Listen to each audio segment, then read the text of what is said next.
Hello बच्चों, चलिए प्रश्न को पढ़ते हैं और समझते हैं। 1 + x + 2x की घात 3 और दूसरे कोष्टक में है 3/2 x की घात 2 माइनस 1/3x पूरे की घात 9 है के प्रसार में एक से स्वतंत्र पद का गुणांक है। तो यहाँ पर एक से स्वतंत्र पद का गुणांक आपको बताना है, जिसके लिए विकल्प ए, बी, सी और डी ये 4 विकल्प दिए गए हैं और इनमें से आपको सही विकल्प का चुनाव करना है। प्रश्न को हल करने से पहले हम प्रश्न के लिए मुख्य अवधारणा लिखेंगे, जिसकी सहायता से इस प्रश्न को हल किया जाएगा। तो अवधारणा मुख्य अवधारणा में हम a+b के प्रसार में इसका व्यापक पद लिखेंगे बच्चों। यदि हम द्विपद प्रसार करते हैं a+b की घात n का के प्रसार का के प्रसार का व्यापक पद हम यहाँ पर लिखेंगे। ठीक है, इसको एक बार और लिख लेते हैं। प्रसार के प्रसार का व्यापक पद, व्यापक पद। इसके प्रसार का जो व्यापक पद होता है उसे हम Tr+1 से व्यक्त करते हैं और ये होता है NCr, a⁻n−r b⁻r। तो इस सूत्र का प्रयोग हम यहाँ पर करेंगे। अब देखिए ध्यान से, सबसे पहले जो प्रश्न दिया गया है उसको यदि हम देखें, पहले मैं लिख लेता हूँ इस प्रश्न को। हमें दिया गया है 1+x + 2x की घात 3, 2x की घात 3। उसके बाद 3x² बटा 2 माइनस 1/3x और इसकी घातांक कितनी है 9। इसका प्रसार करना है आपको। का प्रसार देखिए, इसका प्रसार करना है और इसमें क्या चाहिए आपको, एक से स्वतंत्र पद।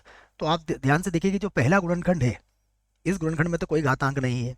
इसका मतलब ये हुआ कि एक का गुणा इसके सभी पदों से होगा, एक का गुणा भी इसके सभी पदों से होगा, और x की घात 3 वाला जो पद है हमारा 2x की घात 3, इसका भी इसके सभी पदों से गुणा होगा।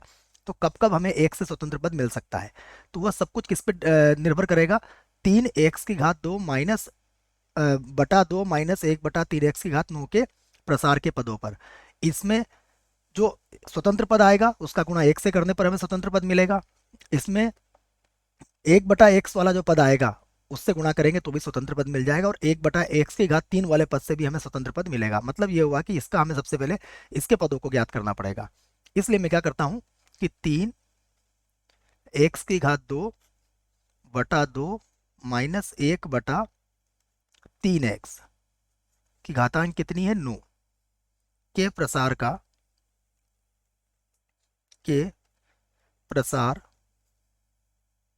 का व्यापक पद लिखता हूं मैं सबसे पहले। व्यापक पद, तो इसके प्रसार का व्यापक पद क्या होगा, देखो ये होगा Tr+1 बराबर 9CR, और यहाँ पर 3x की घात 2 बटा 2 और इसकी घात कितनी हो जाएगी 9 माइनस आर। उसके बाद -1/3x और इसकी घातांक कितनी हो जाएगी r हो जाएगी। ठीक है, पहले इसको थोड़ा और हल कर लेते हैं। यहाँ से Tr+1 बराबर होगा 9CR। यहाँ पर देखिए सबसे पहले -1 की घातांक r को अलग कर देता हूँ। उसके बाद देखिए 3/2 की घात r को अलग कर देता हूँ, 9 माइनस r को अलग कर देता हूँ। 3/2 की घातांक कितनी है 9 माइनस r, इसे अलग कर देते हैं। उसके बाद x की घातांक कितनी हो जाएगी -2r, x की घातांक हो जाएगी 9 माइनस r, मतलब 2 से गुणा करेंगे ना इसको, तो ये हो जाएगा, गुणा करेंगे तो 18 माइनस 2r। इसको मैं पूरा ही लिख देता हूँ 18 माइनस 2r, ठीक है ना, 2 से गुणा करके।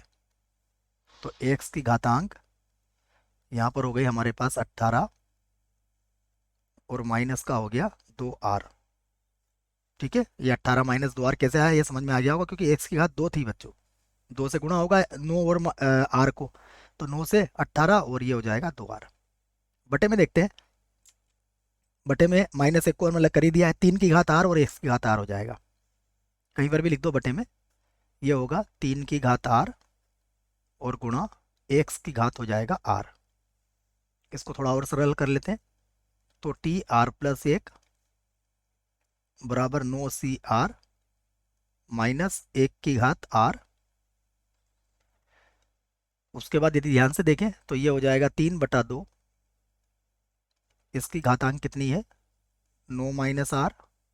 और यहाँ पर आप हल कर सकते हैं, 1R कम हो जाएगा तो x की घातांक कितनी हो जाएगी 18 माइनस का हो जाएगा 3R।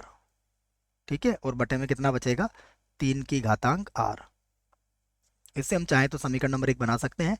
और इसमें सबसे पहले हमें कौन सा पद चाहिए, एक से स्वतंत्र पद, अचर पद चाहिए।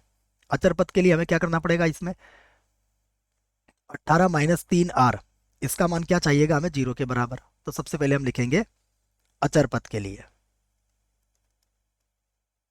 अचर पद के लिए अचर पद के लिए 18 - 3R बराबर 0 रखना पड़ेगा। मैं लिख देता हूँ, अचर पद के लिए 18 - 3R बराबर 0 रखेंगे। तो यहाँ से R का मान कितना आ जाएगा, R बराबर 6। तो यहाँ से मिल जाएगा हमें T, R का मान 6 रखोगे तो T7 मिल जाएगा। ये हो जाएगा 9C, R का मान कितना रखा है 6, तो 9C6, फिर -1 की घातांक हो जाएगा 6। उसके बाद 3/2, 3/2 की घातांक, देखो 9 में से 6 गया तो कितना मिलेगा हमें 3, गुणा 1/3 की घातांक हो जाएगा 6। तो T7 बराबर 9C6, इसको 9C3 के बराबर होता ही है, तो ये हो जाएगा 9 गुणा 8 और गुणा 7। ठीक है ना, 9C3 होगा ना, ये NCR के गुणधर्म से, मैं सूत्र लिख देता हूँ आपको। NCR बराबर क्या होता है, NC(n-R), तो ये 9C3 हो गया, इसको 3 बार घटते क्रम में लिखेंगे और इसको 3 × 2 × 1 लिख सकते हैं। -1 की घात 6 लिखने की आवश्यकता नहीं है, यहाँ 3 की घात 3 से 3 की घात 6 3 बार कट जाएगा, तो ये हो जाएगा 2 की घात 3, अर्थात 2 × 2 और 3 भी कितनी बार आ जाएगा 3 बार, तो 3 × 3 × 3। ये हमने सभी को लिख लिया है। आप देख लीजिए, जो कट रहा है उसे काट सकते हैं हम। तो 3 से 9, तो ये 9 बार कट जाएगा। ठीक है, उसके बाद 2 4 8, ये 8 भी कट जाएगा। जो बचेगा वो मैं लिख देता हूँ, T7, ये हो जाएगा आपका, ऊपर तो बचेगा 7 और नीचे देख लीजिए आप 9 18, ये मिल जाएगा आपको। समीकरण नंबर 2 बना लीजिए आप। उसके बाद अब आप लिखेंगे x की घात -1 वाला पद चाहिए हम। यहाँ लिख लेता हूँ, x की घातांक -1, x की घातांक -1 वाले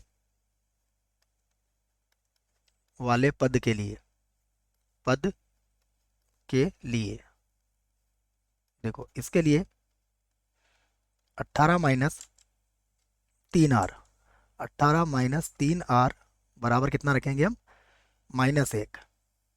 ठीक है, इसके लिए अगर हम 18 - 3R बराबर -1 रखेंगे, इसको हल कर लेते हैं।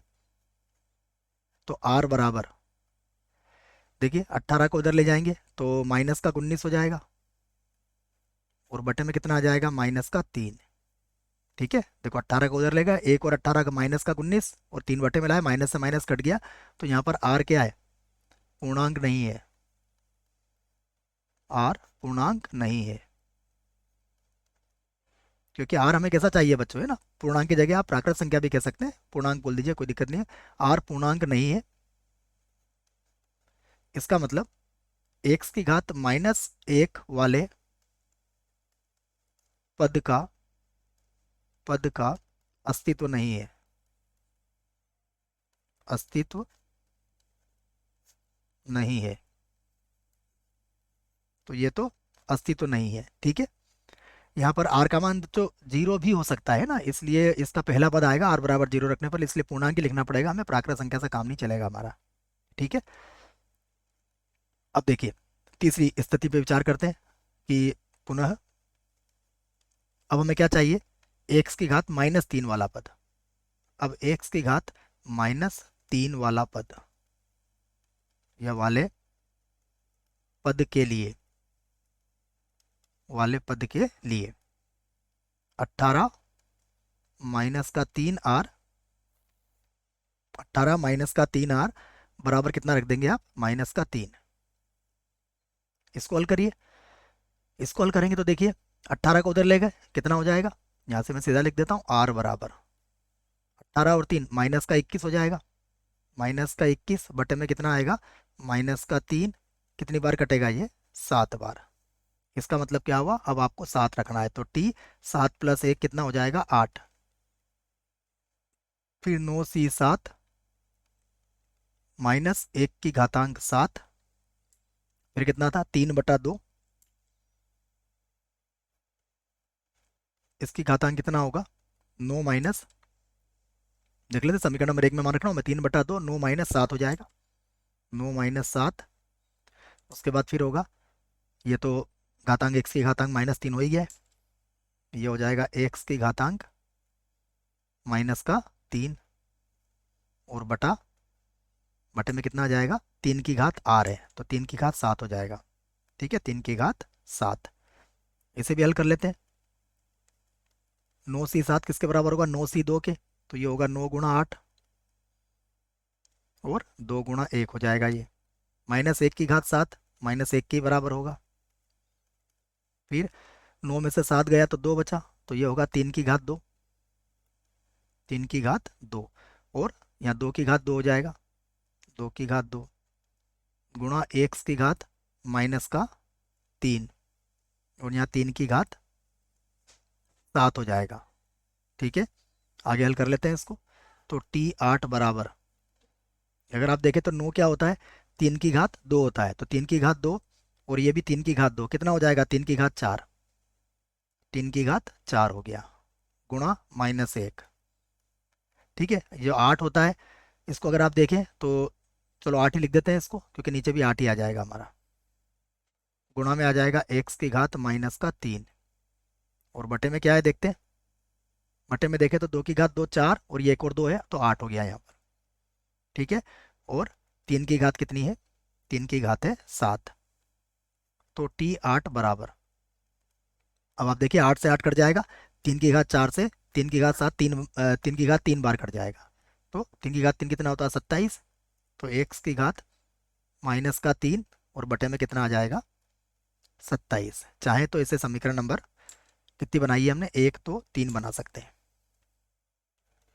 अब आपको ये पद मिल गए, तो अब आप यहाँ से लिख सकते हैं कि अतः,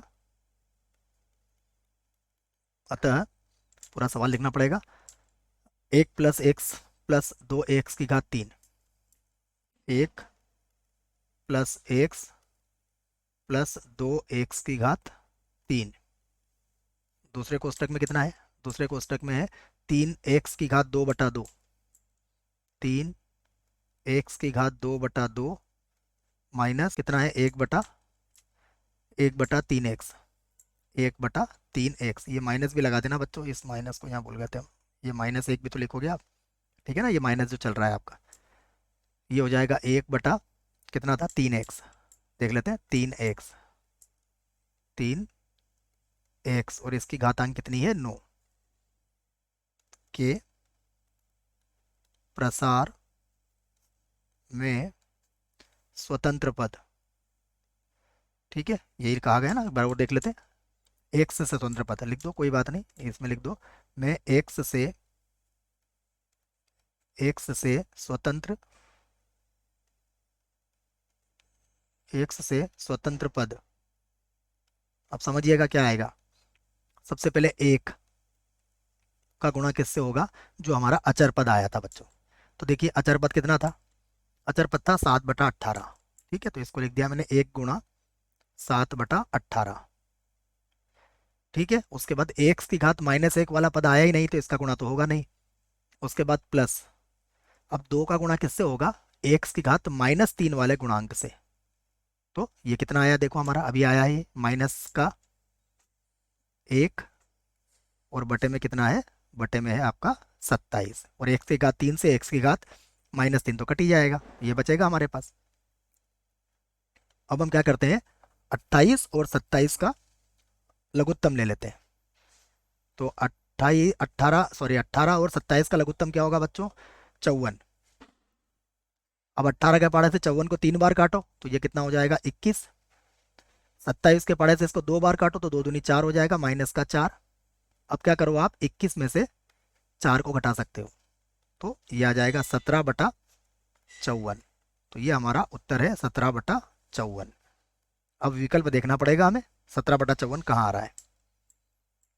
तो 17/54 के लिए ये भी गलत होगा, ये भी गलत हो गया। 17/54 सी विकल्प जो है ये हमारा सही विकल्प है बच्चों। आशा करता हूँ प्रश्न का उत्तर समझ में आया होगा। धन्यवाद।